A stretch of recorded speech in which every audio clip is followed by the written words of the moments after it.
Floyd said that this was going to be a legalized bank robbery, and it was, but it wasn't Logan Paul that he was robbing out of, it was of course the fans, because somehow the fight turned out to be even worse than expected. The first couple rounds, it was obvious that Floyd Mayweather was trying to be a bit responsible, not getting hurt. It's the same approach he went up against Conor McGregor with. Generally, not a lot of offense, gassing out the bigger man until punishing them in the later rounds. In the first round, Floyd was a little bit more elusive, a little bit more on the back step, as Logan Paul was looking for his jab, and Floyd was just feeling out the range and picking out his openings. In the next couple rounds, Floyd gets on the front foot action, pressures the bigger man a little bit more, heavy trunk movement, which he knew would trigger Logan Paul's power punches, where a more experienced boxer would know to move away in position before throwing the big punches. Right, Logan Paul saw, oh, head move? I punch head, and it's one of the reasons why you saw Logan Paul come out there with arm punches. Pretty much punches with no body behind it, which can make even the biggest men punch very weak. And ultimately, instead of just moving away from Logan Paul's punches, Mayweather was standing his ground in front of him, slipping the punches, and just walking forward,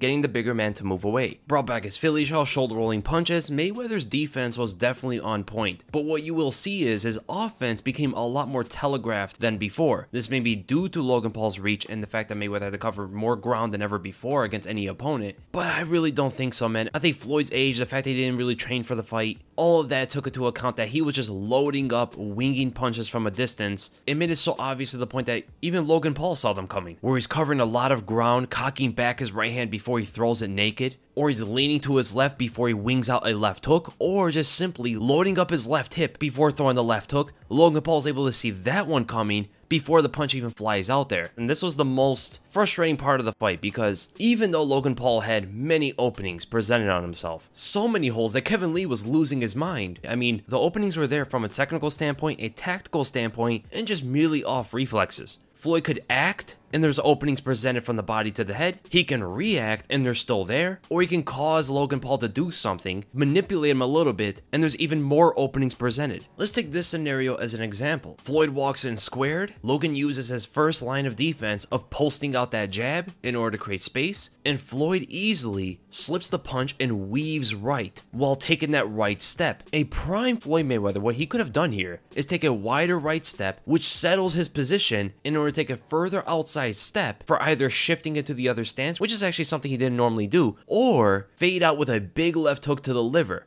Because as you can see, Logan Paul, when he pumps out this jab, he lifts his right arm above the ribcage. Floyd could have easily took a far out right step, creating a lot of momentum into a whipping left hook to the liver, and fading out to that right side as he weaves. And it doesn't even end there. After the fade, he would have an advantageous angular position. What Logan Paul most likely would try to do is face Floyd Mayweather, but there's different ways of how you can do this. He can pivot and swing around his back foot, or he would step to the left with his lead foot, creating an even bigger opening on himself for Floyd to land his right hand or a left hook to the head. But instead of all that, what does Floyd do? He simply just walks forward and throws no punches at all. Walks forward into Logan Paul and gets into the clinch with him. Logan Paul did not show pretty much any kind of meaningful defense besides posting and pumping jabs, something that Floyd should be able to easily parry and slip around in order to attack freely. Logan Paul also had the shoulder bump into a clinch, which again Floyd should be able to use his footwork and get away or pivot around. And even the occasional, Logan Paul was slipping some of Floyd's attacks from a distance. And that was because some of Floyd's attacks from a distance were somewhat telegraphed. But the fact that Logan Paul had no real defense to him, and all he was doing was moving back, sometimes extending his lead hand at Floyd Mayweather, that was enough to cause Floyd to miss his shots like that. I understand he never fought a guy this long before, but even still at his experience, if he trained for the fight, he gauged the distance for the first couple rounds, he shouldn't be missing at the rate that he was from a distance like that. There were so many things that Floyd Mayweather could have landed on him, and a prime Floyd Mayweather, one who trained for the fight, took this fight seriously, instead of as a bank heist, would have absolutely blasted through these openings, man. But for the most part, Mayweather was dishing out his damage in close quarters. Logan Paul showed to be more durable than probably some people expected, and his gas tank definitely surpassed expectations. Now, even though this match was probably going to be frustrating or disappointing right from when they announced it, but I would have to say it's more on Floyd Mayweather's side that it became even worse than on Logan Paul's side. If you're taking the perspective of, you at least want to see some sort of entertainment, right? You want to see something fun happen From a technical standpoint, of course, Logan Paul was not the one to look at. Logan Paul did what he had to do, right? I understand he was clinching up a lot and he was disengaging from action a lot of times besides throwing a lot of jabs and arm punches. I think a lot of people expected Mayweather to show out a little bit better in this one, especially for the money they were asking for in order to watch this match. But at the same time, the fight was not going to be great no matter what. It's a 44-year-old Floyd Mayweather versus Logan Paul. And Logan Paul pretty much used his size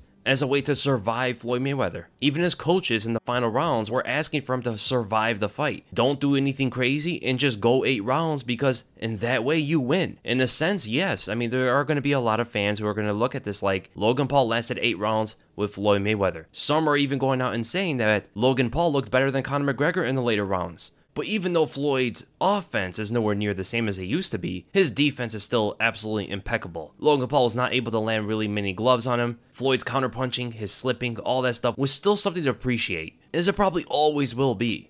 But man, this fight was something else. And they say there were no winners tonight, but there were. There were 2 winners, Floyd Mayweather and Logan Paul. They made a bunch of money, and they walk off. Nobody got knocked out. No judges were there to declare a winner. If there were scorecards, I would say Floyd won the fight. I thought Floyd was a couple rounds up, and honestly, man, this kind of stuff, in my opinion, does hurt the sport of boxing. The more it happens, the more it becomes popular. The more fights like this become a thing, there are going to be a lot of the casual boxing fans that are just going to be turned off by the sport and move somewhere else. When the Paul brothers become some of the biggest names in the sport, you know there's something wrong going on. I read somewhere that they were estimating the pay-per-view to be somewhere around 1 million buys. There are not a lot of boxers who are drawing 1 million pay-per-view buys, man. There's Canelo, there's maybe Tyson Fury with the right matchup. I don't know how Anthony Joshua does in the United States, but the fact of the matter is, there's not a lot of boxers who are generating that much attention in the sport. Now, for one, most people who are going to be watching the Paul brothers fight aren't going to be necessarily interested in boxing in the first place. Most of them are wanting to watch some sort of spectacle,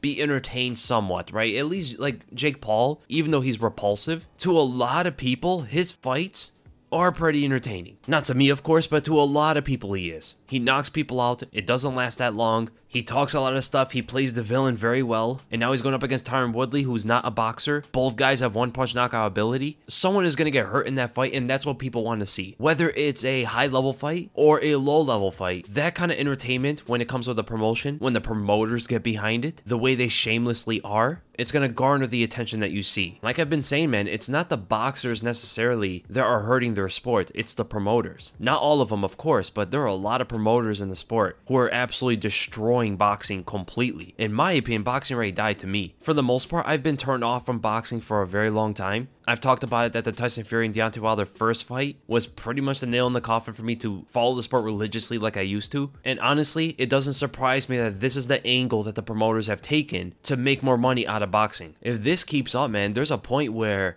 you're not going to see much of a future out of this. Potentially. I hope not. I do want boxers, of course, to make their living off the sport. But even when you have guys like Ryan Garcia, who is the biggest prospect of the sport, I believe, he's even talking about retiring young and going to MMA. The sport of MMA in general is doing it much better than boxing. Especially when you have a guy like Dana White, you have the UFC, who will put some restrictions on this kind of thing. Yes, they'll sign CM Punk, which was very weird. Yes, they'll sign Brock Lesnar, who turned out to be a success in his own right. He won fights, he became the champion, all that stuff. It was an experiment gone right for them, whereas CM Punk was an experiment gone wrong. There was a Kimbo Slice opportunity, but the thing that UFC will not do, they will not headline cards and put freak show fights, spectacles like this, above their talents. So all in all, the boxing match wasn't anything fun. It was pretty dull in my opinion, not very technically appealing, and not really entertaining at all.